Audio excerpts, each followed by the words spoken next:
ನಮಸ್ಕಾರ ವೀಕ್ಷಕರೇ, ಆಧ್ಯಾತ್ಮಿಕ ಪಯಣದ ಈ ಸಂಚಿಕೆಗೆ ನಿಮ್ಮೆಲ್ಲರಿಗೂ ಸ್ವಾಗತ.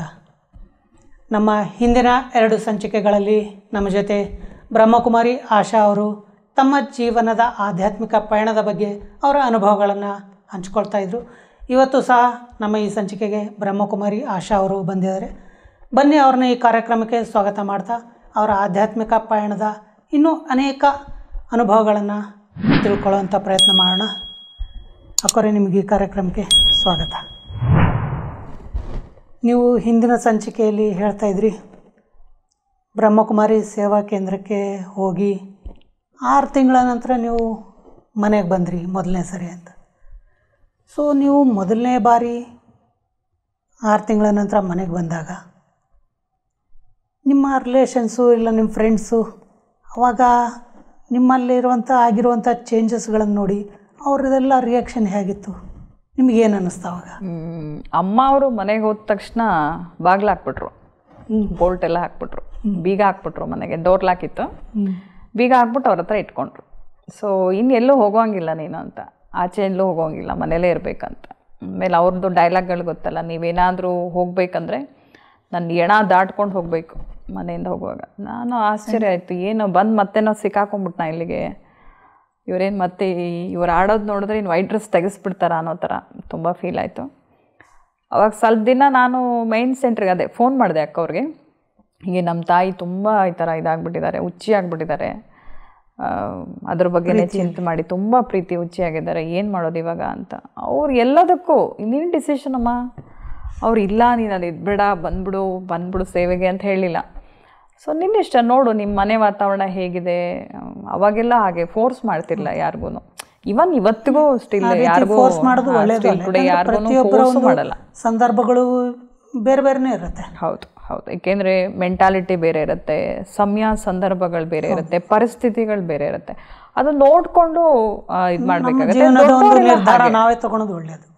ದೊಡ್ಡವರೆಲ್ಲ ಹಾಗೆ ಹೇಳ್ತಿದ್ದಿದ್ದು, ನೋಡಮ್ಮ ನಿನ್ನ ಪರಿಸ್ಥಿತಿ ಹೇಗಿದೆ, ನಿನ್ನ ಸಿಚುವೇಶನ್ ಹೇಗಿದೆ, ಅಲ್ಲಿ ಒಂದು ಅವಭಾವಗಳು ನೋಡ್ಕೊಂಡು ನೀನು.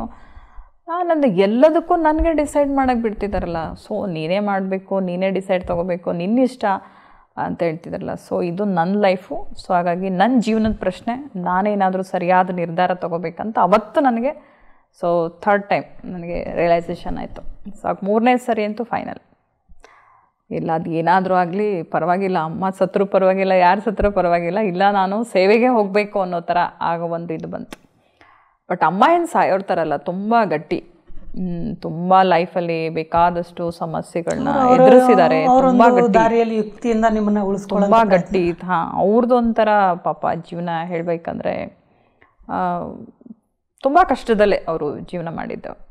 ಬಟ್ ಆದರೆ ನನಗೆ ಅಂದರೆ ಅವರು ಆಧ್ಯಾತ್ಮಿಕತೆಗೆ ಬರಲಿ ಅಂತ. ಸೊ ಇವನ್ ನಾನು ಸೆಂಟ್ರಿಗೆ ಬಂದು ಸಮರ್ಪಣೆಯಾಗಿ ಸುಮಾರು ಒಂದು 10 ವರ್ಷ ಆದಮೇಲೆ ಅಮ್ಮ ಬಂದರು ಜ್ಞಾನಕ್ಕೆ. ಅಂದರೆ ಸೆಂಟ್ರಿಗೆ ಬಂದರು ನೋಡ್ಕೊಂಡು ಹೋಗೋಣ ಅಂತ. ಏಕೆಂದರೆ ತಾಯಿ ಅಂದರೆ ಮಕ್ಕಳ ಮೇಲೆ ಸ್ವಲ್ಪ ಅಟ್ಯಾಚ್ಮೆಂಟ್ ಇರುತ್ತೆ, ನೋಡ್ಕೊಂಡು ಹೋಗೋಣ ಹೇಗಿದ್ದಾಳೆ ಅಂತ. ಒಂದು ಸರಿ ಸೆಂಟ್ರಿಗೆ ಬಂದಾಗ ಸೆಂಟ್ರ್ ವಾತಾವರಣ ನೋಡಿ ಅವ್ರಿಗೂ ಇಷ್ಟ ಆಯಿತು.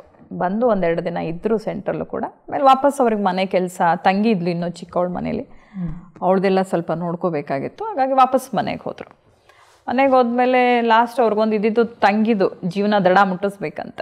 ಸೊ ಅವಳಿಗೆ ಮ್ಯಾರೇಜ್ ಆಯಿತು, ಅವಳಿಗೆ ಮಗು ಆಯಿತು, ಅವಳದೆಲ್ಲ ಮುಗಿಸಿ ಅವಳನ್ನು ತನ್ನ ಗಂಡನ ಮನೆಗೆ ಕಳಿಸಿ ಆಮೇಲೆ ಮನೇಲಿ ಒಬ್ಬರೇ ಇದ್ದರು ಪಾಪ ಫ್ರೀಯಾಗಿ.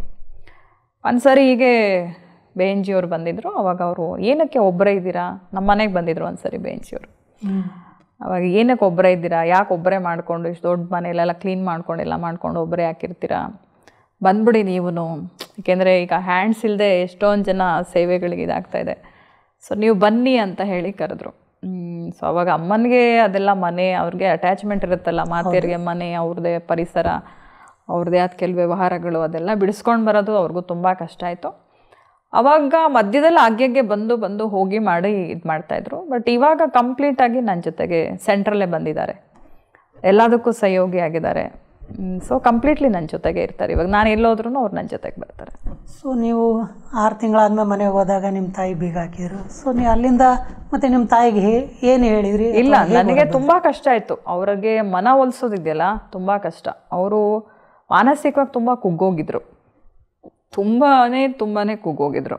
ಅವ್ರಿಗೆ ಒಂದು ಪರವಾಗಿಲ್ಲ ಹೋಗು ನೀನು. ನಾನು ಹೇಳಿದೆ ಅವರಿಗೆ ಕೂರಿಸ್ಕೊಂಡು, ನೀವು ಅವಾಗ ಹಿಂದೆ ನೋಡಿದ್ದೀರಿ ನನ್ನ ಪರಿಸ್ಥಿತಿ ಎಲ್ಲ, ನಾನು ಇಲ್ಲಿದ್ದರೆ ಏನಾಗುತ್ತೆ ಅಂತ ಹೇಳಿ ಗೊತ್ತು ನಿಮಗೆ, ಆ ಥರ ಎಲ್ಲ ಹೇಳಿ ನಾನು ಮತ್ತೆ ಏನೇ ಒಂದು ಹೇಳಬೇಕಾದ್ರೂ ಇಂಡೈರೆಕ್ಟಾಗಿ ಪರಮಾತ್ಮನಿಗೆ ಹೇಳಿ, ಪರಮಾತ್ಮ ನೀನು ಅವ್ರ ಬುದ್ಧಿಗೆ ಟಚ್ ಮಾಡಿಸು, ನೀನು ಅವ್ರ ಬುದ್ಧಿಗೆ ಬೀಗ ತೆಗೆಸು, ನೀನು ಅವ್ರಿಗೆ ಏನು ಅನುಭವ ಮಾಡಿಸ್ತಿ ಗೊತ್ತಿಲ್ಲ, ಒಟ್ಟಲ್ಲಿ ಅವ್ರು ನನ್ನನ್ನು ಸೇವೆಗೆ ಹೋಗೋದಕ್ಕೆ ಬಿಡಬೇಕು. ಈ ಥರ ಎಲ್ಲದನ್ನು ಥ್ರೂ ಬಾಬಾವ್ರ ಮುಖಾಂತರನೇ ನಾನು ಏನೇನು ಮಾಡಿದರು, ನಾನೇನೂ ಹೇಳಿಲ್ಲ ನಾನು ಅವ್ರಿಗೆ ಅನಿಸುತ್ತೆ. ಆ ಥರ ಎಲ್ಲ ಹೇಳಿ ಇವತ್ತಿಗೂ ಕೂಡ ನಾನು ಏನೇ ಆಗಬೇಕಂದ್ರೂ ಬಾಬಾವ್ರಿಗೆ ಹೇಳಿನೇ, ಬಾಬಾವ್ರ ಮುಖಾಂತರನೇ, ನೀನು ಯಾವುದೇ ಆತ್ಮಗಳಿಗೆ ಏನೇ ಹೇಳಬೇಕಂದ್ರೂ ಏನೇ ಸೇವೆ ಮಾಡಿಸ್ಬೇಕಂದ್ರೂ ಫಸ್ಟ್ ಆಫ್ ಆಲ್ ಬಾಬಾವ್ರ ಮುಂದೆ ಆತ್ಮ ನಿಮ್ಮರ್ಚ್ ಮಾಡಿಕೊಂಡು ಅವ್ರಿಗೆ ಹೇಳಿ, ಅವ್ರಿಗೆ ಬಾಬಾ ಹೇಳ್ತಾ ಇದ್ದಾರೆ ಅನ್ನೋ ಥರ ಮಾಡಿನೇ ನಾನು ಮಾಡೋದು. ಹಾಗಾಗಿ ತಾಯಿ ಆಮೇಲೆ ಮನಸ್ಸಿಲ್ದಾರೋ ಮನಸ್ಸಿನಲ್ಲೇ ಬಿಟ್ಕೊಟ್ರು, ಹೋಗತ್ಲಾಗೆ ಅನ್ನೋ ಥರ, ಎಲ್ಲೋ ಹೋಗು, ನಿನ್ಗೆ ಎಲ್ಲಿ ಖುಷಿ ಆಗುತ್ತೋ, ನೀನು ಎಲ್ಲಿ ಚೆನ್ನಾಗಿರ್ತೀರೋ, ನಾವೇನಾದರೂ ಅದ್ರ ಪರವಾಗಿಲ್ಲ ಅನ್ನೋ ಥರ ಒಂದು ಬೇಜಾರಲ್ಲಿ ನನಗೆ ಹೇಳಿ ಕಳಿಸಿದ್ರು. ಬಟ್ ಬೇಜಾರಾಗಿ ಹೇಳಿ ಕಳಿಸಿದ್ರು, ಖುಷಿಯಿಂದ ಕಳಿಸಿದ್ರು, ಒಟ್ಟಲ್ಲಿ ನನಗೆ ಬೇಕಾಗಿದ್ದದೆ ಹೋಗೋತ್ಲಾಗೆ ಅಂತ ಹೇಳಿದ್ರೆ ಸಾಕು ಅನ್ನೋ ಥರ. ಆಮೇಲೆ ಬಂದು ಸೇವಾ ಕೇಂದ್ರದಲ್ಲಿದ್ದೆ, ಸೆಂಟ್ರ್ಗಳಲ್ಲಿದ್ದೆ, ಅನೇಕ ಅಕ್ಕಂದ್ರ ಹತ್ರ ಕಲಿಯುವಂಥದ್ದು ಸಿಕ್ತು. ಬಟ್ ಸ್ಟಾರ್ಟಿಂಗ್ ಏನೂ ಬರ್ತಿರ್ಲಿಲ್ಲ. ಇವನ್ ನನಗೆ ಮನೇಲಿದ್ದಾಗ ಕಾಫಿ ಟೀ ಕೂಡ ಏನೂ ಮಾಡೋಕ್ಕೆ ಬರ್ತಿರ್ಲಿಲ್ಲ. ಆಮೇಲೆ ಸೆಂಟ್ರಿಗೆ ಬಂದಾಗ ಸ್ಟಾರ್ಟಿಂಗಲ್ಲಿ ಸ್ವಲ್ಪ ಪ್ರಾಬ್ಲಮ್ ಆಯಿತು. ಅಂದರೆ ಏನೂ ಬರಲ್ಲ ಈ ಹುಡುಗಿಗೆ ಅನ್ನೋ ಥರ, ಏನೂ ಕಲಿಸಿಲ್ಲ ಮನೇಲಿ ಅಂತ. ಯಾಕೆಂದರೆ ಸ್ಕೂಲಲ್ಲಿ ಹೋಗುವಾಗ ಮಾಮೂಲಿ ಎಜುಕೇಷನ್ನು, ಸ್ಕೂಲು ಜೊತೆಗೆ ನಾನು ಮಧ್ಯದಲ್ಲಿ ಟೈಪಿಂಗ್ ಮಾಡ್ತಿದ್ದೆ, ಅದ್ರ ಮಧ್ಯದಲ್ಲಿ. ಮತ್ತು ನಾನು ball badminton player. So evening ಸಂಜೆ ಅಂದ ತಕ್ಷಣ 5:30 6:30ವರೆಗೂ ನಾನು ಅಲ್ಲಿ ಬ್ಯಾಡ್ಮಿಂಟನ್ ಆಡ್ಕೊಂಡು ಅಲ್ಲಿ ಟೈಮ್ ಸ್ಪೆಂಡ್ ಮಾಡಬೇಕಿತ್ತು. ಅಲ್ಲೂ ಡಿಸ್ಟ್ರಿಕ್ಟ್ ಲೆವೆಲ್ಲು ಅವಾಗೆಲ್ಲ ಸ್ಪೋರ್ಟ್ಸಲ್ಲಿ ಇರ್ತಿತ್ತಲ್ಲ ಸ್ಕೂಲ್ಗಳಲ್ಲಿ, ಅದರಲ್ಲಿ ಫುಲ್ ಬ್ಯುಸಿ. ಇವನ್ ನನಗೆ ಕಿಚನ್ಗೆ ಹೋಗಬೇಕು, ಈ ಅಡುಗೆ ಮಾಡೋದು ತಿಂಡಿ ಮಾಡೋದೆಲ್ಲ ಕಲಿಬೇಕು ಆ ಥರ ಏನಿಲ್ಲ. ಪಾಪ ಅಮ್ಮ ಎಲ್ಲ ಕೆಲಸ ಮಾಡ್ಕೊಳ್ಳೋರು, ಮನೇಲಿ ಹೇಳೋರು, ತಾತ ಅಜ್ಜಿ ಎಲ್ಲ ಊರಿಂದ ಬಂದರೆ ಇವ್ರಿಗೇನು ಕಲಿಸಿಲ್ಲ ನೀನು, ಮುಂದೆ ಹೆಣ್ಮಕ್ಳು ಯಾವತ್ತೂ ಬೇರೆ ಮನೆಗೆ ಹೋಗೋರು, ಅಲ್ಲಿ ಹೋದಾಗ ತುಂಬ ಕಷ್ಟ ಆಗುತ್ತೆ, ನೀನೇನು ಕಲಿಸಿಲ್ವಲ್ಲ ಇವ್ರಿಗೆ ಅಂತ ಬಂದಾಗೆಲ್ಲ ಅಜ್ಜಿ ಯಾವಾಗಲೂ ಅಮ್ಮನಿಗೆ ಬೈಯೋರು. ಅಮ್ಮ ನಮ್ಮ ಮನೇಲಿರೋ ಅಷ್ಟು ದಿನ ನಮ್ಮ ಮಕ್ಕಳು ಫ್ರೀಯಾಗಿರಲಿ, ನೆಕ್ಸ್ಟ್ ಹೋದ್ಮೇಲೆ ಮಾಡೋದು ಇದ್ದೇ ಇದೆ ಅಲ್ವಾ ಅಲ್ಲಿ ಅಂತ ತುಂಬ ಚೆನ್ನಾಗಿ ಪಾಪ ಪ್ರೀತಿಯಿಂದ ಬೆಳೆಸಿದ್ರು, ತುಂಬ ಚೆನ್ನಾಗಿ ನೋಡಿಕೊಂಡ್ರು, ನಮಗೆ ತುಂಬ ಕೋಆಪ್ರೇಟ್ ಮಾಡಿದ್ದಾರೆ ಅಮ್ಮ, ಯಾವತ್ತೂ ಏನೂ ಕೆಲಸ ಮಾಡಿಸ್ದವ್ರೆಲ್ಲ. ಬಟ್ ಸ್ಟಾರ್ಟಿಂಗ್ ಸೆಂಟ್ರಿಗೆ ಬಂದಾಗ ಸ್ವಲ್ಪ ನನಗೆ ಇವೆಲ್ಲ ಕಲಿಯುವಾಗ ಹೊಸದಲ್ವಾ, ಬೆಳಗ್ಗೆ ಅರ್ಲಿ ಮಾರ್ನಿಂಗ್ ಹೇಳ್ಬೇಕು, ಮನೇಲಿ 7 ಗಂಟೆ ಆದರೂ ಹೇಳ್ದೆ ಇದ್ದವ್ರಿಗೆ ಇಲ್ಲಿ 3:30 4 o'clock ಎದ್ದೇಳಿ ಅಂದರೆ ಕಷ್ಟ ಆಗ್ತಿತ್ತು. ಬಟ್ ಜ್ಞಾನದ ಕನೆಕ್ಷನಲ್ಲಿ ಬಂದಾಗ ಸ್ವಲ್ಪ ಈ ಮೆಡಿಟೇಷನ್ ಮಾಡೋದು, ಎದ್ದೇಳದ ಅಭ್ಯಾಸ ಮಾಡ್ಕೊಂಡಿದ್ವಿ. ಬಂದು ಹೊಸರಲ್ಲಿ ಸ್ವಲ್ಪ ಇದನ್ನಿಸ್ತು, ಟೈಮಿಂಗ್ಸು ಇಲ್ಲಿ ಟೈಮ್ ಟೇಬಲಿಗೆ ಸೆಟ್ ಮಾಡ್ಕೋಬೇಕು, ಅಲ್ಲಿ ಹೇಗೋ ಇರ್ತೀವಿ ಮನೆ ವಾತಾವರಣದಲ್ಲಿ, ಇಲ್ಲಿ ಟೈಮ್ ಟೇಬಲಿಗೆ ಸೆಟ್ ಮಾಡ್ಕೊಳ್ಳೋಕೆ ಸ್ವಲ್ಪ ಕಷ್ಟ ಆಯಿತು. ಆಮೇಲೆ ಸ್ವಲ್ಪ ಇತ್ತಲ್ಲ, ಲಿಂಕ್ ಇತ್ತಲ್ಲ, ಮಧ್ಯ ಸೆಂಟ್ರ್ಗಳಿಗೆ ಹೋದಾಗ ಸೆಂಟ್ರ್ ಟೈಮ್ ಟೇಬಲ್ ಪ್ರಕಾರ ನೋಡ್ಕೊಳ್ತಾ ಇದ್ವಿ, ಕಲಿತಾ ಇದ್ವಿ. ಅದು ಸ್ವಲ್ಪ ಕಲ್ತ್ವಿ. ಏನೋ ಅಷ್ಟು ತುಂಬಾ ಕೆಲವ್ರಿಗೆ ಅಯ್ಯೋ ಬೇಗ ಎದ್ದೇಳ್ಬೇಕಾ, ಅರ್ಲಿ ಮಾರ್ನಿಂಗ್ ಎದ್ದೇಳ್ಬೇಕಾ, ಕಷ್ಟಪ್ಪ, ಅಲ್ಲಿ ಹೋದರೆ ಅದು ತಿನ್ನೋದು ಬಿಡಬೇಕು, ಇದು ತಿನ್ಬೇಕಾ, ಕಷ್ಟಪ್ಪ, ಆ ಥರದ್ದು ಏನೂ ಅನಿಸ್ಲಿಲ್ಲ. ಏನು ಹೇಳಿದ್ರು ಒಂಥರ ಚಕಾಚಕನ ಥರ, ಹೌದಾ ಬಿಡಬೇಕಾ, ಓಕೆ ಅಂದರೆ ಏನೋ ಮೊದಲೇ ಪ್ರಿಪೇರ್ ಆಗಿ ಬಂದಿದ್ದಾರೇನೋ, ರೆಡಿಯಾಗಿ ಬಂದಿದ್ದಾರೇನೋ ಅನ್ನೋ ಥರ, ಓಕೆ ಆಯಿತು. ಇದು ತಿನ್ನಬಾರ್ದಾ, ಓಕೆ ಆಯಿತು. ಇದು ಬಿಡಬೇಕಾ, ಓಕೆ. ಬೇಕ್ರಿಲೆಲ್ಲ ಏನೋ ಸ್ವೀಟ್ಸು ಕೇಕ್ ಎಲ್ಲ ತಿನ್ಬಾರ್ದು, ಓಕೆ ಆಯಿತು. ಹೆಂಗೆ ಅಂದರೆ ಅಕ್ಕಂದ್ರೆ ಹೇಳಿದ್ಕೆಲ್ಲ ಏನೋ ಮೊದಲೇ ಪ್ರಿಪೇರ್ ಆಗಿ ಬಂದಿದ್ದಾರೇನೋ ಅನ್ನೋ ಥರ ಚಿಕ್ಕದ್ರಲ್ಲೇ ಎಲ್ಲ ಇದು ಮಾಡ್ಕೊಂಡ್ವಿ. ಸೆಂಟ್ರಿಗೆ ಬಂದಮೇಲಂತೂ ಫುಲ್ ಕಂಪ್ಲೀಟ್ಲಿ ಒಂದೇ ಗುರಿ, ಬಾಬಾವ್ರ ಸೇವೆ ಮಾಡಬೇಕು, ಚೆನ್ನಾಗಿ ಸೇವೆ ಮಾಡಬೇಕು. ಅಂದರೆ ಜ್ಞಾನದ ಆಳತೆಯಲ್ಲಿ ಇನ್ನೂ ಅವಾಗ ಹೋಗಿರಲಿಲ್ಲ, ಬಟ್ ಸೇವೆ ಒಂದೇ ಕಾಣಿಸ್ತಾ ಇದ್ದಿದ್ದು ಕಣ್ಣಿಗೆ, ಚೆನ್ನಾಗಿ ಸೇವೆ ಮಾಡಬೇಕು. ಆಮೇಲೆ ಜ್ಞಾನ ಅಂದರೆ ಸ್ವಲ್ಪ ಮೇಲ್ಮೇಲೆ ತೇಲ್ತಾ ಇತ್ತು, ಇನ್ನೂ ಆಳವಾಗಿ ಇಳಿದಿರಲಿಲ್ಲ. ಆಮೇಲೆ ಯೋಗ ಸ್ವಲ್ಪ ಮಾಡ್ತಾಯಿದ್ವಿ. ಯೋಗದಲ್ಲಿ ಕೆಲವೊಂದು ಅನುಭವಗಳಾಗ್ತಾಯಿತ್ತು, ತುಂಬ ಈ ಔಟ್ ಬಾಡಿ ಎಕ್ಸ್ಪೀರಿಯೆನ್ಸು. ಕೂತ್ಕೊಂಡ್ರೆ ತುಂಬ ಹೊತ್ತು ಮೆಡಿಟೇಷನ್ಗೆ ಎದ್ದೇಳ್ಬೇಕು ಅನಿಸ್ತಿರ್ಲಿಲ್ಲ. ಕೆಲವ್ರಿಗೆಲ್ಲ ಇವಾಗ ನೋಡ್ತೀವಿ ನಾವು, ಹೊಸೊಬ್ಬರಿಗೆ ಬಂದು ಕೂತ್ಕೊಂಡ್ರೆ ½ an hour ಕೂತ್ಕೊಳ್ಳೋಕ್ಕಾಗಲ್ಲ, ಒಂಥರ ಒದ್ದಾಡ್ತಾರೆ. ಅರ್ಧ ಗಂಟೆಗೇ ಏನೋ ಒಂದು 2 hours 3 hours ಕೂರಿಸ್ಬಿಟ್ಟಿದ್ದೀವನೋ, ಅವ್ರಿಗೇನೋ ಚೈನ್ ಹಾಕ್ಬಿಟ್ಟು ಅನ್ನೋ ಥರ ಕಷ್ಟ ಕೂತ್ಕೊಳ್ಳೋದು. ಬಟ್ ನನಗೆ ಅವಾಗಲೇ ತುಂಬ ಕೂತ್ಕೊಳ್ತಾ ಇದ್ದೆ ನಾನು ಮೆಡಿಟೇಷನಲ್ಲಿ. ನೀವು ಮೊದಲನೇ ಸರಿ ಮಧುಬನಕ್ಕೆ ಹೋದಾಗ, 2ನೇ ಸರಿ ಹೋಗ್ಬೇಕಾದ್ರೆ ಫುಲ್ ಡ್ರೆಸ್ಸಿಂದ ಪ್ರಿಪೇರ್ ಆಗಿ ಹೋಗ್ಬೇಕು ಅನ್ನೋ ಯೋಚನೆ ಮಾಡಿದ್ರಿ. ಸೊ ಸೆಕೆಂಡ್ ಟೈಮ್ ಹೋದಾಗ ಆ ರೀತಿ ಪ್ರಿಪೇರ್ ಆಗಿ ಹೋಗಿದ್ರಾ? ಸೆಕೆಂಡ್ ಟೈಮ್ ಹೋಗೋಷ್ಟಲ್ಗಾಗಲೇ ನಾನು ಸೆಂಟ್ರಿಗೆ ಬಂದುಬಿಟ್ಟಿದ್ದೆ.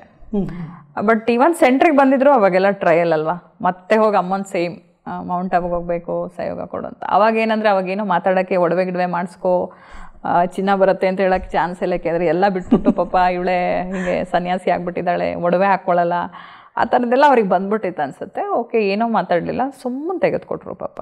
ಮೌಂಟ್ ಆಬುಗೆ ಹೋಗೋಕ್ಕೆ ಸೇವೆ. ಆವಾಗ ಕೂಡ ತುಂಬ ಖುಷಿ ಆಯಿತು, ಅಟ್ಲೀಸ್ಟ್ ಕೋಆಪ್ರೇಟ್ ಮಾಡ್ತಾರೆ ಅಂತ. ಮನೆಯಿಂದ ಸ್ವಲ್ಪ ಆ ಥರದಕ್ಕೆಲ್ಲ ಸಹಕಾರ ಸಿಗ್ತಾಯಿತ್ತು. ಎಲ್ಲ ಏನು ತಿಳ್ಕೊಂಡಿದ್ರಂದರೆ ಇವ್ರು ಆಶ್ರಮಕ್ಕೆ ಹೋಗಿದ್ದಾರೆ, ಅಲ್ಲೇನೋ ಸಂಬಳ ಕೊಡ್ತಾರೆ, ಆ ಸಂಬಳ ತಂದು ಇವ್ರಿಗೆ ಕೊಡ್ತಿದ್ದಾರೆ ಅಂತ ತಿಳ್ಕೊಳ್ತಿದ್ರು. ನಾವೇ ಹೋಗಿ ಅಮ್ಮನ ಹತ್ರ ಇಸ್ಕೊಂಡು ಬರ್ತಿದ್ವಿ ಅಂತ ಯಾರಿಗೂ ಗೊತ್ತಿಲ್ಲ. ಸೊ ಹಂಗಾಗಿ ಮೌಂಟ್ ಆಬುಗೆ ಹೋಗ್ಬೇಕಂದ್ರೆ ನಮ್ಮ ಪರ್ಸ್ನಲ್ ಖರ್ಚಿಗೆ, ಇವತ್ತಿಗೂ ಕೂಡ ಅಮ್ಮ ನಮ್ಮ ಪರ್ಸ್ನಲ್ ಖರ್ಚಿಗೆ ಏನಕ್ಕಾದರೂ ಬೇಕಾದರೆ ಪ್ರತಿಯೊಂದಕ್ಕೂ ಹೇಳಬೇಕಂದ್ರೆ ತುಂಬ ಕೋಆಪ್ರೇಟಿವ್, ತುಂಬ ಸಹಯೋಗಿ ಆಗಿದ್ದಾರೆ, ಎಲ್ಲ ಥರದಲ್ಲೂ ಸಹಯೋಗಿ ಆಗಿದ್ದಾರೆ.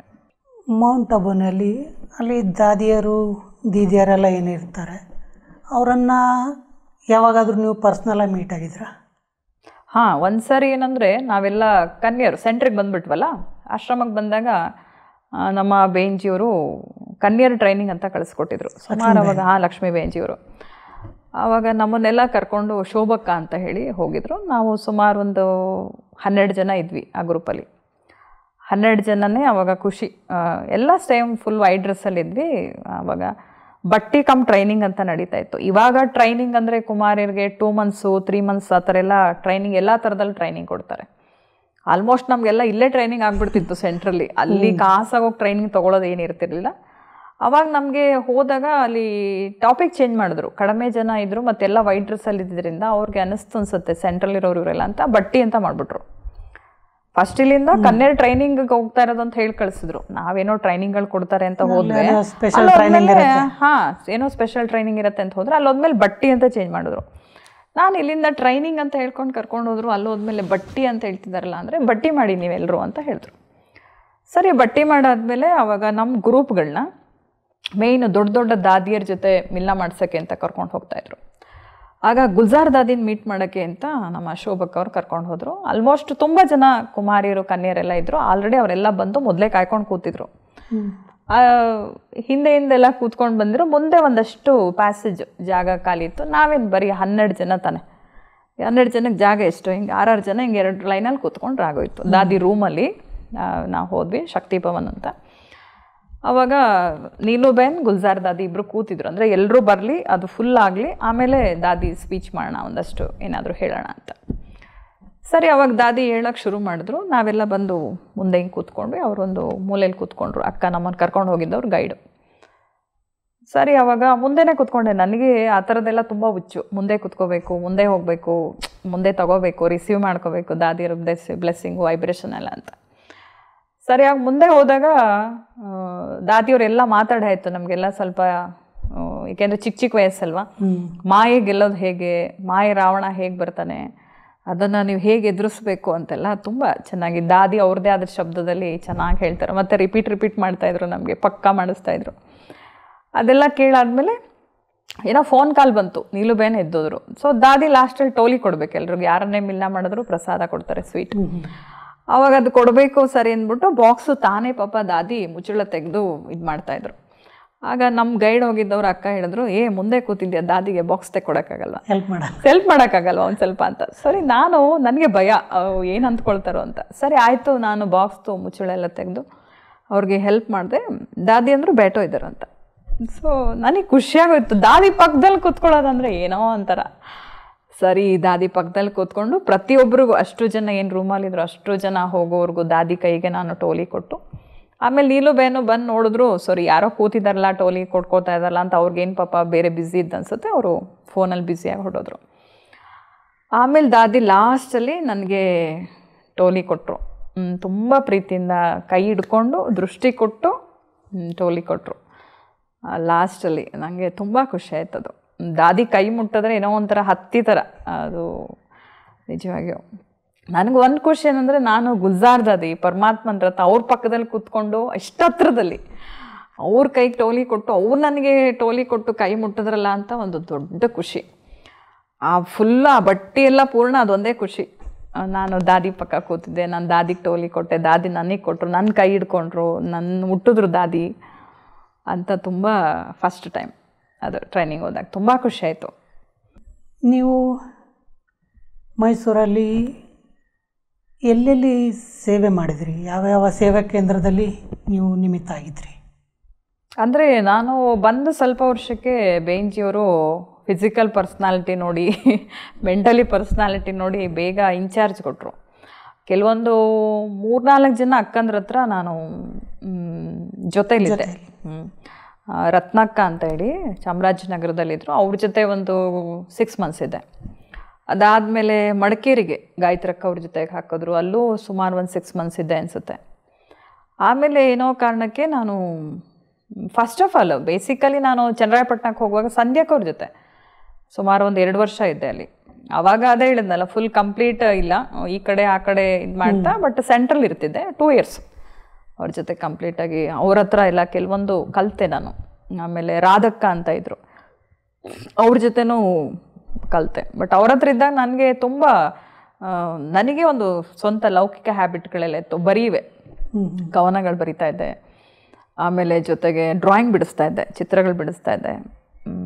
ನನಗೆ ಅನಿಸಿದ್ದೆಲ್ಲ ಒಂದು ರೀತಿ ಹಾಡುಗಳ ಥರ ಬಾಬುರ್ದು 4 ಲೈನ್ದು ನನ್ನ ಒಂದು ಚುಟುಕ ನನ್ನ ಅನಿಸಿಕೆಗಳನ್ನು ಅದರಲ್ಲಿ ಬರಿತಾ ಇದ್ದೆ. ಆ ಥರ ತುಂಬ ಇತ್ತು ಡ್ರಾಯಿಂಗ್. ಏಕೆಂದರೆ ಫ್ಯಾಷನ್ ಡಿಸೈನಿಂಗ್ ಡಿಪ್ಲೊಮಾ ಆಗಿತ್ತು, ಡ್ರಾಯಿಂಗು, ಸ್ಟಿಚಿಂಗು, ಎಂಬ್ರಾಯ್ಡ್ರಿ ಅದೆಲ್ಲ ಬರ್ತಿತ್ತು. ಬಟ್ ಬಾಬು ಅವ್ರಿಗೆ ನಾನು ಯಾವಾಗಲೂ ಹೇಳುವೆ, ನನಗೇನು ಬರುತ್ತೋ ಅದು ನಿನ್ನ ಕಾರ್ಯದಲ್ಲಿ ಏನಾದರೂ ಉಪಯೋಗ ಆಗಬೇಕು, ಸುಮ್ಮನೆ ವೇಸ್ಟ್ ಆಗಬಾರ್ದು, ಇಷ್ಟೆಲ್ಲ ಕಲ್ತು ಮಾಡಿ ವೇಸ್ಟ್ ಆಗಬಾರ್ದು. ಹಾಂ, ಕಲೆಗಳೇನಿದೆ ಕಲ್ತಿರೋದು ಅದೆಲ್ಲ ಉಪಯೋಗಕ್ಕೆ ಬರಬೇಕು ಅಂತ ಹೇಳಿ ತುಂಬ ಇದು ಮಾಡ್ದೆ. ಬಟ್ ಸ್ವಲ್ಪ ದಿವಸ ನಾನು ಯಾರಿಗೂ ಏನೂ ಇದೇ ಕಲೆ ವಿಶೇಷತೆ ಅಂತ ತೋರಿಸ್ಕೊಳ್ದೆ, ಒಂಥರ ನನ್ನ ಪಾಡಿಗೆ ನಾನು ರಿಸರ್ವ್ ಆಗಿದ್ಬಿಟ್ಟೆ. ನನ್ನ ಪಾಡಿಗೆ ನಾನು ಗುಪ್ತವಾಗಿ ಪುರುಷಾರ್ಥ ಮಾಡಿಕೊಂಡು ನಾನು ಹೋಗೋಣ ಅಂತ. ಆಮೇಲೆ ಸ್ವಲ್ಪ ವರ್ಷ ಆದಮೇಲೆ ಅಕ್ಕಂದ್ರು, ನಿನಗೆ ಇದು ಬರುತ್ತಾ, ನಿನಗೆ ಈ ವಿಶೇಷತೆ ಇದೆಯಾ, ನಿನಗೆ ಇದು ಗೊತ್ತಿದೆಯಾ, ನೀನು ಯಾಕೆ ಇದನ್ನು ಬಳಸ್ಕೋಬಾರ್ದು, ನೀನು ಯಾಕೆ ಇದನ್ನು ಹೆಚ್ಚು ಮಾಡ್ಕೊಬಾರ್ದು, ಯಾಕೆ ನೀನು ಇದನ್ನು ಮಾಡ್ಕೊಬಾರ್ದು ಅಂತ ಆ ಥರ ಇದು ಮಾಡಿಸಿದ್ರು. ಆವಾಗ ಒಂದು 4-5 ಜನ ಅಕ್ಕಂದ್ರ ಜೊತೆ ನಾನಿದ್ದೆ.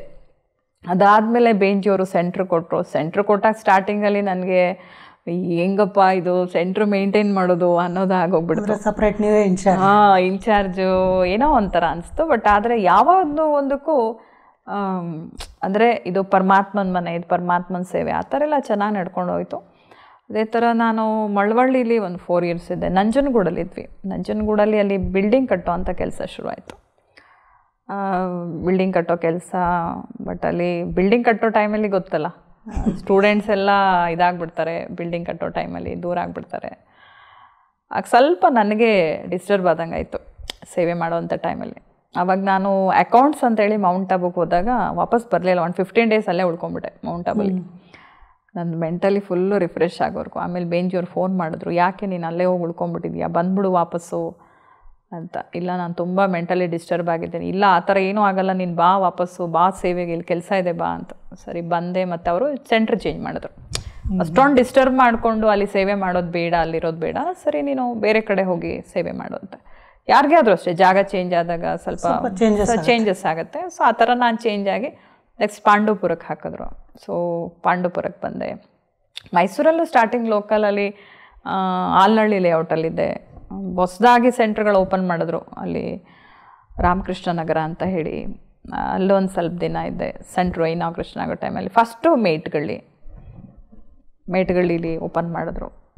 ಆವಾಗ ಓಪನ್ ಮಾಡಿದಾಗ ಹೊಸೊಬ್ಳು, ನಾನು ಹೊಸದು, ಆ ಸೆಂಟ್ರು ಹೊಸದು, ಹೆಂಗೆ ಮಾಡೋದು ಏನಂತ ಗೊತ್ತಾಗ್ತಿರ್ಲಿಲ್ಲ. ಆದರೂ ಪಾಪ ಬೇಂಜಿ ಏನೋ ಒಂದು ಭರವಸೆ ಮೇಲೆ ತೊಗೊಂಡೋಗಿ, ಇಲ್ಲ ಇವಳು ಮಾಡ್ತಾಳೆ, ಇವಳಿಗಾಗತ್ತೆ ಅಂತ ಆ ನಂಬಿಕೆ ಮೇಲೆ ತೊಗೊಂಡೋಗಿ ಹಾಕಿದ್ರು. ಅದೇ ಥರನೇ ಇಲ್ಲ, ಮಾಡ್ಕೊಂಡು ಹೋಗ್ತಾಳೆ. ಇವತ್ತಿಗೂ ಕೂಡ ಅವ್ರಿಗೆ ಒಂದು ನಿಶ್ಚಿಂತೆ ಏನಂದರೆ, ಏನೋ ಒಂದು ಮಾಡ್ಕೊಂಡು ಹೋಗ್ತಾ ಇದ್ದಾಳೆ.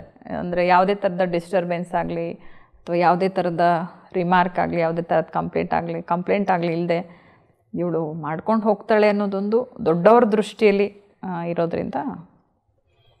ಹಾಗಿದ್ರೆ ನೀವು ಈ ಮೈಸೂರು ಸಬ್ ಝೋನ್ ಇನ್ಚಾರ್ಜ್ ಲಕ್ಷ್ಮೀಬಾಯಿ ಏನಿದ್ದಾರೆ, ಅವ್ರ ಹತ್ರ ಭಾಳಷ್ಟು ಪಾಲನೆ ತೊಗೊಂಡಿದ್ದೀರಿ. ಆ ಪಾಲನೆ ಅಂದರೆ ನಾನು ಸಾಮಾನ್ಯ ಅವ್ರ ಜೊತೆಗೆ ಜಾಸ್ತಿ ಇನ್ವಾಲ್ವ್ ಆಗಿ, ಕೆಲವೆಲ್ಲ ಅಕ್ಕಂದ್ರು ಅವ್ರ ಹತ್ರ ತುಂಬ ಪಾಲನೆ ತೊಗೊಂಡಿದ್ದಾರೆ. ಅವ್ರು ಹೇಳ್ತಾಯಿದ್ರು, ನಾವು ಬೇಂಜಿಯವರು ಬಂದಾಗ ನಮಗೆ ತಲೆ ಬಾಚ್ ಕೊಟ್ಟಿದ್ದಾರೆ, ನಮಗೆ ಸೀರೆ ಉಡ್ಕೊಳಕ್ಕೆ ಬರ್ತಿರಲಿಲ್ಲ, ಸೀರೆ ಎಲ್ಲ ಉಡಿಸ್ಕೊಟ್ಟಿದ್ದಾರೆ, ಉಡ್ಕೊಳ್ಳೋದನ್ನು ಕಲಿಸ್ಕೊಟ್ಟಿದ್ದಾರೆ. ಆ ಥರ ಎಲ್ಲ ತುಂಬ ಅವ್ರ ಬಗ್ಗೆ ಹೇಳ್ತಾರೆ. ಬಟ್ ಆ ಥರದ್ದು ನನಗೆ ಯಾವುದೂ ಸಿಗಲಿಲ್ಲ.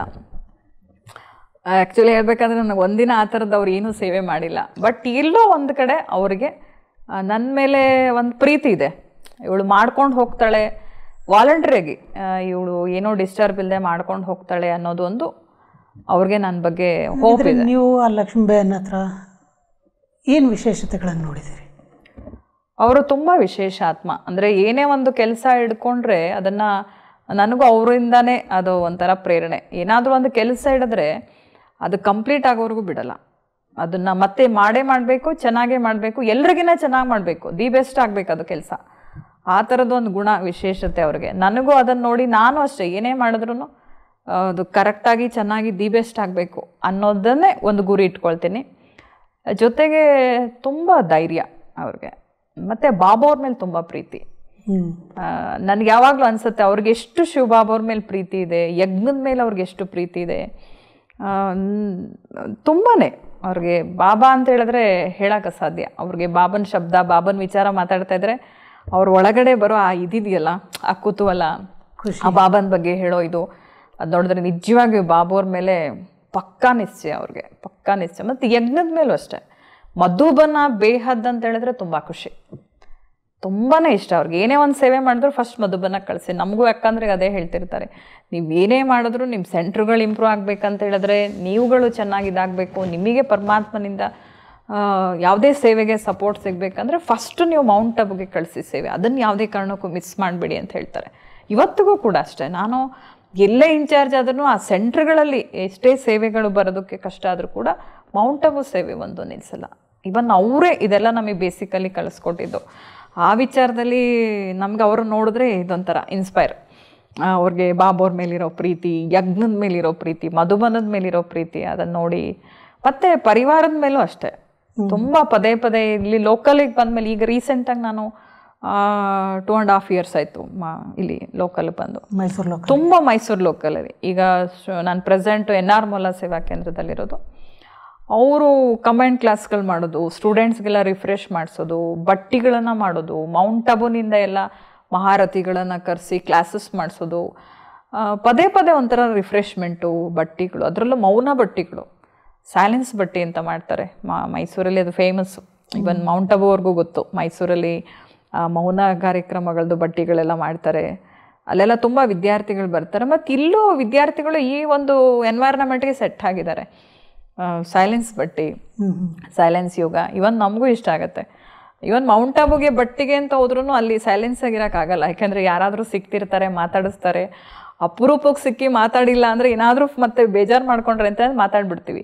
ಬಟ್ ಮೈಸೂರು ಬಟ್ಟಿಲಿ ಹಾಗಲ್ಲ, ನಾವೇ ಇರ್ತೀವಿ, ಗೊತ್ತಿರುತ್ತೆ, ಮೌನದಲ್ಲಿದ್ದೀವಿ, ಸೈಲೆನ್ಸ್ ಬ್ಯಾಡ್ಜ್ ಹಾಕ್ಕೊಳ್ತೀವಿ. ಸೊ ಹಾಗಾಗಿ ತುಂಬಾ ಬಟ್ಟಿ ಚೆನ್ನಾಗಿರುತ್ತೆ. ಬಟ್ ಅಕ್ಕಂದ್ರಿಗೂ ಅಷ್ಟೇ, ಅವ್ರಿಗೇನಂದರೆ ಅವ್ರೇನು ಇವತ್ತು ಯಾವ ಸ್ಪೀಡಲ್ಲಿದ್ದಾರೆ, ಯಾವ ಲೆವೆಲಲ್ಲಿದ್ದಾರೆ, ನಾವು ಎಲ್ಲರೂ ಅವ್ರ ಜೊತೆಗೆ ಅದೇ ಥರ ಅದೇ ಸ್ಪೀಡಲ್ಲಿ ಅವ್ರಿಗೆ ಕೋಆಪ್ರೇಟ್ ಮಾಡ್ಕೊಂಡು ಹೋಗಲಿ ಅಂತ ಅವ್ರು ನಮ್ಮಿಂದ ಎಕ್ಸ್ಪೆಕ್ಟ್ ಮಾಡ್ತಾರೆ. ಬಟ್ ನಮಗೇನೆಂದರೆ ನಮ್ಮ ಲೆವೆಲ್ಗಳೇ ಬೇರೆ. ಸೊ ನಾವು ಅವರ ಒಂದು ಇದಕ್ಕೆ ರೀಚ್ ಆಗೋಕ್ಕಾಗ್ತಾ ಇಲ್ಲ. ಅದಕ್ಕೆ ಕೆಲವು ಸಾರಿ ಇದಾಗತ್ತೆ, ಮನಸ್ತಾಪಗಳು, ಕೆಲವು ಸಾರಿ ಯಾಕೆ ಇವ್ರು ಇಷ್ಟೊಂದು ಇದು ಮಾಡ್ತಾರೆ ಅನ್ನೋ ಥರ ಅನಿಸುತ್ತೆ. ಇವಾಗ ನಿಮ್ಮ ರಿಲೇಷನ್ಸು, ನಿಮ್ಮ ಫ್ರೆಂಡ್ಸು ಯಾರಾದರೂ ಸಿಕ್ಕಿದರೆ ಅಥವಾ ಸಿಕ್ಕಿದ್ರೆ ಅವರು ನಿಮ್ಮನ್ನು ನೋಡಿ ಯಾವ ಭಾವನೆ ಅವರಲ್ಲಿ ಬರುತ್ತೆ? ಅವ್ರಿಗೆ ಇವಾಗ ಏನನ್ಸುತ್ತೆ ಅಂದರೆ, ತುಂಬ ಒಳ್ಳೆ ಕೆಲಸ ಮಾಡಿದೆ ನೀನು, ಈ ಲೈಫ್ನ, ಈ ಜೀವನನ ಸೆಲೆಕ್ಟ್ ಮಾಡಿ ನೀನು ತುಂಬ ಒಳ್ಳೆ ಕೆಲಸ ಮಾಡಿದೆ ಅಂತ ಇವತ್ತು ನನಗೆ ಸೆಲ್ಯೂಟ್ ಮಾಡ್ತಾರೆ. ಬಟ್ ಅವತ್ತು ನಾನು ಡಿಸಿಷನ್ ತೊಗೊಳ್ಳುವಾಗ ಆ ಏಜಲ್ಲಿ ನನಗೆ ದ್ವಂದ್ವ ಇದ್ದಾಗ ಎಲ್ಲರೂ ಆ ಕಡೆಗೆ ಎಳಿಯೋಕ್ಕೆ ನೋಡ್ತಾಯಿದ್ರು. ಬಟ್ ಇವತ್ತು ನಾನು ಡಿಸಿಷನ್ ತೊಗೊಂಡು ಇದರಲ್ಲಿ ಸ್ಟ್ಯಾಂಡ್ ಆಗಿ ನಿಂತ ಮೇಲೆ ಇವತ್ತು ಎಲ್ಲರೂ ಹೇಳೋದು, ಇಲ್ಲ ನಿಂದು ಸೆಲೆಕ್ಷನ್ನೇ ದಿ ಬೆಸ್ಟ್. ಸೊ ನೀನು ಡಿಸೈಡ್ ಮಾಡಿದ ಜೀವನ ಇದೆಯಲ್ಲ, ನೀನು ಈ ಒಂದು ಇದಕ್ಕೆ ಕಾಲಿಟ್ಟಿಯಲ್ಲ, ಹೆಜ್ಜೆ ಇಟ್ಟಿಯಲ್ಲ, ಇಲ್ಲಿ ಬಿಗಿಯಾಗಿ ಕಾಲು ಊರ್ಬಿಟ್ಟಿಯಲ್ಲ. ಸೊ ಅದಕ್ಕೆ ಇವತ್ತು ತುಂಬ ಖುಷಿ ಪಡ್ತಾರೆ. ಇಲ್ಲಮ್ಮ ನೀನೇ ಕರೆಕ್ಟು, ನಾವು ಅವತ್ತೆಲ್ಲ ಹೇಳ್ತಿದ್ದು ತಪ್ಪು, ನಾವೇ ಸರಿ ಇಲ್ಲ, ನೀನೇ ಸರಿ ಅನ್ನೋ ಥರ ನನಗೆ ಇವಾಗ ಎಲ್ರಿಗೂ ಓಕೆ. ನೀವು ಸುಮಾರು 21 ವರ್ಷಗಳ ಈ ಆಧ್ಯಾತ್ಮಿಕ ಜೀವನವನ್ನು ನಡೆಸಿದಿರಿ. ಹಾಗಿದ್ದರೆ ನಿಮ್ಮ ಪ್ರಕಾರ ಈ ಆಧ್ಯಾತ್ಮಿಕತೆ ಅನ್ನೋದು ಪ್ರತಿಯೊಬ್ಬರ ಜೀವನದಲ್ಲಿ ಯಾವ ಅವಶ್ಯಕತೆ ಇದೆ? ಇದರ ಏನು ಒಂದು ಮಹತ್ವ ಇದೆ? ತುಂಬಾ ಅವಶ್ಯಕತೆ ಇದೆ, ತುಂಬ ಅವಶ್ಯಕತೆ ಇದೆ. ಇವತ್ತು ಮನುಷ್ಯ ಎಷ್ಟೇ ಹಣ ಸಂಪಾದನೆ ಮಾಡ್ಬೋದು, ಎಷ್ಟೇ ಎಜುಕೇಟೆಡ್ ಆಗಿರ್ಬೋದು, ಎಷ್ಟೇ ಲೌಕಿಕವಾಗಿ ಇವತ್ತು ದೊಡ್ಡ ದೊಡ್ಡ ಪದವಿಗಳಲ್ಲಿರ್ಬೋದು. ಆದರೆ ಎಷ್ಟೇ ಪದವಿ ಇದ್ದರೂ, ಎಷ್ಟೇ ಹಣ ಇದ್ರೂ, ಎಷ್ಟೇ ಎಜುಕೇಷನ್ ಇದ್ರೂ, ಎಷ್ಟೇ ಫಿಸಿಕಲ್ ಫಿಟ್ನೆಸ್ ಇದ್ರೂ, ಮನುಷ್ಯನಿಗೆ ಎಲ್ಲೋ ಒಂದು ಕಡೆ ಅವನಿಗೆ ಯೋಚನೆ ಬರುತ್ತೆ, ಇದೆಲ್ಲ ಏನು ಅಂತ ಪ್ರಶ್ನೆ ಬರುತ್ತೆ. ಇದೆಲ್ಲ ಯಾಕೆ, ಇದೆಲ್ಲ ಎಷ್ಟು ದಿನ ಅಂತ ಪ್ರಶ್ನೆ ಬರುತ್ತೆ. ಎಷ್ಟು ದಿನ ಹೀಗೆ ನಾನು ಫಿಸಿಕಲಿ ಫಿಟ್ನೆಸ್ಸಲ್ಲಿ ಇರ್ತೀನಿ, ಎಷ್ಟು ದಿನ ಈ ಒಂದು ಐಶ್ವರ್ಯ ಹಣ ಎಲ್ಲ ನನ್ನ ಹತ್ರ ಇರುತ್ತೆ. ಅವಾಗ ಅವ್ನಿಗೆಲ್ಲೋ ಒಂದು ಕಡೆ ಅನಿಸುತ್ತೆ ಇದೆಲ್ಲ ಕ್ಷಣ ಮಾತ್ರ ಅಂತ ಅನಿಸುತ್ತೆ. ಅನಿಸಿರ್ಬೋದು ಅನೇಕರಿಗೆ ಈಗಾಗಲೇ ಅಲ್ವಾ. ಈ ಸಮಯಗಳು ಪರಿಸ್ಥಿತಿಗಳೆಲ್ಲ ನೋಡಿ ಇದೆಲ್ಲ ಎಷ್ಟು ದಿನ ಮಹಾ ಅಂತ ಅನಿಸಿರ್ಬೋದು. ನನಗನ್ಸುತ್ತೆ ಪ್ರತಿಯೊಬ್ಬರ ಜೀವನದಲ್ಲಿ ಈ ಒಂದು ಪ್ರಶ್ನೆ ಬಂದಿರುತ್ತೆ, ನಾನು ಹಿಂದೆ ಎಲ್ಲಿದ್ದೆ, ಇವಾಗ ಇಲ್ಲಿ ಹಾಕಿದ್ದೀನಿ, ಮುಂದೆ ಎಲ್ಲಿ ಹೋಗ್ತೀನಿ. ಈ 3 ಪ್ರಶ್ನೆ ಅಂತೂ ಪ್ರತಿಯೊಬ್ಬರ ಜೀವನದಲ್ಲಿ ಒಂದಲ್ಲ ಒಂದು ಬಾರಿ ಯೋಚನೆ ಮಾಡಿಯೇ ಇರ್ತಾರೆ. ಆದರೆ ಕೆಲವರಿಗೆ ಅವರು ಹೇಗೆ ಬ್ಯುಸಿಯಾಗಿರ್ತಾರೆ ಅಂದರೆ ಅವ್ರಿಗೆ ಇದೆಲ್ಲ ಯೋಚನೆ ಮಾಡೋಕ್ಕೂ ಟೈಮ್ ಸಿಗಲ್ಲ. ಇವನ್ ಕೆಲವ್ರಿಗೆ ಅನಿಸುತ್ತೆ, ಈ ಸ್ಪಿರಿಚುವಲ್ ಮೈಂಡೆಡ್ ಇರ್ತಾರಲ್ಲ ಅವ್ರಿಗೆ ಅನಿಸ್ಬೋದು, ಸೊ ಈಗೇನು ಟೈಮ್ ಹತ್ರ ಬಂತು, ಸೊ ನಾವು ವಾಪಸ್ ಮನೆಗೆ ಹೋಗಬೇಕು, ನಮ್ಮ ಮನೆ ಅಲ್ಲಿದೆ, ಇಲ್ಲಿ ಬಂದೆವು ಸುಮ್ಮನೆ ಅಂತ ಕೆಲವ್ರಿಗೆ ಅನಿಸಿರ್ಬೋದು. ಕೆಲವ್ರಿಗೆ ಮನೆಗೆ ಹೋಗ್ಬೇಕಂತಲೇ ಗೊತ್ತಿಲ್ಲ. ಕೆಲವ್ರಿಗೆ ಹೋದ್ರೆ ಸಾಕಪ್ಪ ಮತ್ತೆ ವಾಪಸ್ ಬರೋದೇ ಬೇಡ ಅಂತ. ನೋಡಿ 3 ಟೈಪ್ ಕ್ಯಾಟಗರಿ ಜನ ಇದ್ದಾರೆ. ಒಂದು ಮನೆಗೆ ಎಷ್ಟೊತ್ತಿಗೆ ಹೋಗ್ತೀವೋ ಅಂತ ಕಾಯ್ತಾ ಇರೋರು ಇದ್ದಾರೆ. ಇನ್ನು ಕೆಲವ್ರಿಗೆ ಮನೆಗೆ ಹೋಗಬೇಕು ಅನ್ನೋ ಒಂದು ಯೋಚನೆನೇ ಇಲ್ಲ. ಇನ್ನು ಕೆಲವರು ಹೋದ್ರೆ ವಾಪಸ್ ಬರೋದೇ ಬೇಡ ಅಂತ ಯೋಚನೆಯಲ್ಲಿರೋರು ಇದ್ದಾರೆ. ಅಂದರೆ ಈ ಮುಕ್ತಿಗೆ ಹೋಗ್ಬಿಡ್ಬೇಕು, ಮೋಕ್ಷಕ್ಕೆ ಹೋಗ್ಬಿಡ್ಬೇಕು ಅಂತೆಲ್ಲ ಅನೇಕ ಯೋಚನೆ ಮಾಡ್ತಾರೆ. ಇದೆಲ್ಲ ಸಾಕು, ಇದೆಲ್ಲದರಿಂದ ಮುಕ್ತಿ ಸಿಕ್ಕರೆ ಸಾಕಂತ. ಆ್ಯಕ್ಚುಲಿ ಏನಂದರೆ ಇದು ಹೋಗಿ ಯಾರು ಮೋಕ್ಷಕ್ಕೆ ಕುತ್ಕೊಳ್ಳೋದಂತಿಲ್ಲ. ಎಲ್ಲರೂ ಈ ಸೃಷ್ಟಿ ನಾಟಕದಲ್ಲಿ ಪ್ರತಿಯೊಬ್ಬ ವ್ಯಕ್ತಿ ತಮಗೆ ಗೊತ್ತಿರೋ ಹಾಗೆ ಪುನರಪಿ ಜನನಂ ಪುನರಪಿ ಮರಣಂ. ಸತ್ತದ ವ್ಯಕ್ತಿ ಹುಟ್ಟಲೇಬೇಕು, ಹುಟ್ಟದ ವ್ಯಕ್ತಿ ಮತ್ತೆ ಸಾಯಲೇಬೇಕು. ಸೊ ಹಾಗಾಗಿ ಆತ ಪುನರ್ಜನ್ಮದಲ್ಲಿ ಬರ್ತಾ ಈ ಸೃಷ್ಟಿ ನಾಟಕದಲ್ಲಿ, ಸೊ ನಾವೆಲ್ಲ ಹೇಳ್ತಾ ಇದ್ವಿ, we are all actors in the stage. So we are all actors. So actors ಅಂತ ಹೇಳಿದ್ಮೇಲೆ ಆ್ಯಕ್ಟರ್ಗೆ ಅವನದೇ ಆದ ಬೇರೆ ಮನೆ ಇದೆ, ಅವನಿಗೆ ಅದು ಬೇರೆ ಒಂದು ಡೆಸ್ಟಿನಿ ಇದೆ. ಅವ್ನು ಎಲ್ಲಿ ಹೋಗ್ತಾನೆ, ಏನು ಮಾಡ್ತಾನೆ ಅಂತ ಗೊತ್ತಿಲ್ಲ. ಇವತ್ತು ಆ್ಯಕ್ಟ್ ಮಾಡ್ತಾ ಇದ್ದೀವಿ. ಆದರೆ ಪ್ರತಿಯೊಬ್ಬ ವ್ಯಕ್ತಿನೂ ಕೂಡ ಈ ನಾಟಕದ ಪಾತ್ರಧಾರಿಗಳು ಅಂದಮೇಲೆ ನಾಟಕದ ಬಗ್ಗೆ, ಪಾತ್ರದ ಬಗ್ಗೆ, ಇದರ ಡೈರೆಕ್ಟರ್ ಬಗ್ಗೆ, ಕ್ರಿಯೇಟರ್ ಬಗ್ಗೆ ತಿಳ್ಕೊಳ್ಳೇಬೇಕು. ಇದು ತುಂಬ ಇಂಪಾರ್ಟೆಂಟು ಅಲ್ವಾ. ಹೇಗೆ ನಾಟಕದಲ್ಲಿ ಪಾತ್ರ ಮಾಡೋ ವ್ಯಕ್ತಿಗೆ ಆ ನಾಟಕದ ಡೈರೆಕ್ಟರ್ ಯಾರು ಗೊತ್ತಿಲ್ಲ, ಏನು ಆ್ಯಕ್ಟ್ ಮಾಡ್ತಿದ್ದೀನಿ ಗೊತ್ತಿಲ್ಲ ಅಂದಾಗ ಆ ನಾಟಕ ಹೇಗಿರುತ್ತೆ ಅಲ್ವಾ. ಸೊ ಹಾಗೆ ಲೈಫ್ ಜರ್ನಿನಲ್ಲೂ ಕೂಡ ನಮ್ಮ ಒಂದು ಈ ಒಂದು ನಾಟಕದ ಜೀವನ ಏನಿದೆ, ಸೊ ಇದಕ್ಕೆ ಎಂಡ್ ಆಗುವಂಥ ಟೈಮು ಎಲ್ಲರೂ ನಮ್ಮ ನಾಟಕ ಮುಗಿಸಿ, ಅಂದರೆ ನಮ್ಮ ಪಾತ್ರ ಮುಗಿಸಿ, ನಾಟಕದಲ್ಲಿ ನಮ್ಮ ಪಾತ್ರ ಮುಗಿಸಿ ವಾಪಸ್ ಮನೆಗೆ ಹೋಗುವಂಥ ಟೈಮ್ ಇದು. ಆದರೆ ಯಾರಿಗೂ ಅದು ಗೊತ್ತಿಲ್ಲ, ಮನೆಗೆ ಹೋಗಬೇಕು ಅಂತಲೂ ಗೊತ್ತಿಲ್ಲ, ಮನೆಯಿಂದ ಬಂದಿದ್ದೀವಿ ಅಂತಲೂ ಗೊತ್ತಿಲ್ಲ. Just we are all actors in the stage ಅಂತ ಹೇಳ್ತಾರಷ್ಟೆ. ಆದರೆ ಕಾರ್ಯರೂಪದಲ್ಲಿ ತರುವಾಗ ಮತ್ತೆ ಮರ್ತು ಹೋಗ್ತಾರೆ. ಮನುಷ್ಯಂದು ಸಹಜ ಗುಣ ಅಂದರೆ ಮರುವು. ಎಲ್ಲ ಮರಿತಾನೆ. ಬೇಕಾಗಿರೋದನ್ನು ಮರಿತಾನೆ, ಬೇಡವಾಗಿರೋದನ್ನು ನೆನ್ಪಿಟ್ಕೊಂಡು ಚಿಂತೆ ಮಾಡ್ತಾನೆ. ಹಾಗಿದ್ರೆ ಈ ಕಾರ್ಯಕ್ರಮವನ್ನು ನೋಡ್ತಾ ಇರೋಂಥ ನಮ್ಮ ವೀಕ್ಷಕರಿಗೆ ನೀವು ಏನನ್ನು ಹೇಳೋದಕ್ಕೆ ಇಷ್ಟಪಡ್ತೀರಿ? ಅಲ್ಲ, ನಾನು ಹೇಳೋದೇನೆಂದರೆ, ನನ್ನ ಜೀವನದ ಅನಿಸಿಕೆ ಪ್ರಕಾರ ಆಧ್ಯಾತ್ಮಿಕ ಅನ್ನೋದು ಬೇರೆ ಒಂದು ಜೀವನ ಅಲ್ಲ.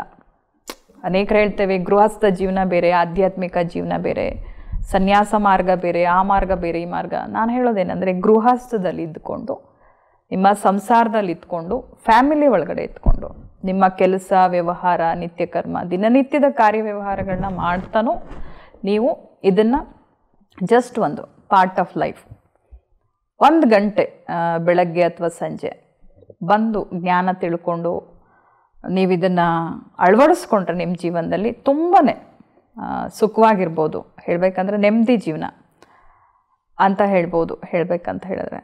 ಸೊ ಯಾಕೆಂದರೆ ಇವತ್ತು ಜನ ಹೇಳೋದೇ ಸುಖ ಇಲ್ಲ, ಶಾಂತಿ ಇಲ್ಲ, ನೆಮ್ಮದಿ ಇಲ್ಲ, ಜೀವನದಲ್ಲಿ ಜಂಜಾಟ, ಒಂದು ರೀತಿ ಗೊಂದಲ, ಹಿಂಸೆ. ಅಂದರೆ ನಿಮ್ಮ ಪ್ರಕಾರ ಈ ಆಧ್ಯಾತ್ಮಿಕತೆಯನ್ನು ಪ್ರತಿಯೊಬ್ಬರು ತಮ್ಮ ದಿನನಿತ್ಯದ ಜೀವನ ನಡೆಸ್ತಾನೂ ಸಹ ಅಪ್ಲೈ ಮಾಡ್ಕೋಬೋದು? ಖಂಡಿತ. ಈಗ ಮನುಷ್ಯನಿಗೆ ಶರೀರಕ್ಕೆ ಹೇಗೆ ಒಂದು ಮನೆ ಬೇಕು, ಒಂದು ಊಟ ಬೇಕು. ಹಿಂದಿಯಲ್ಲಿ ಒಂದು ಮಾತು ಹೇಳ್ತಾರೆ, ರೋಟಿ ಕಪಡ ಮಕಾನ್ ಅಂತ. ಸೊ ಮನುಷ್ಯನಿಗೆ ರೋಟಿ ಕಪಡ ಮಕಾನ್ ಹೇಗೆ ಇಂಪಾರ್ಟೆಂಟೋ, ದೇಹಕ್ಕೆ ಬಾಡಿಗೆ ಹೇಗೆ ಊಟ ಬಟ್ಟೆ ವಸತಿ ಹೇಗೆ ಇಂಪಾರ್ಟೆಂಟೋ, ಅದೇ ಥರ ಆತ್ಮಕ್ಕೆ.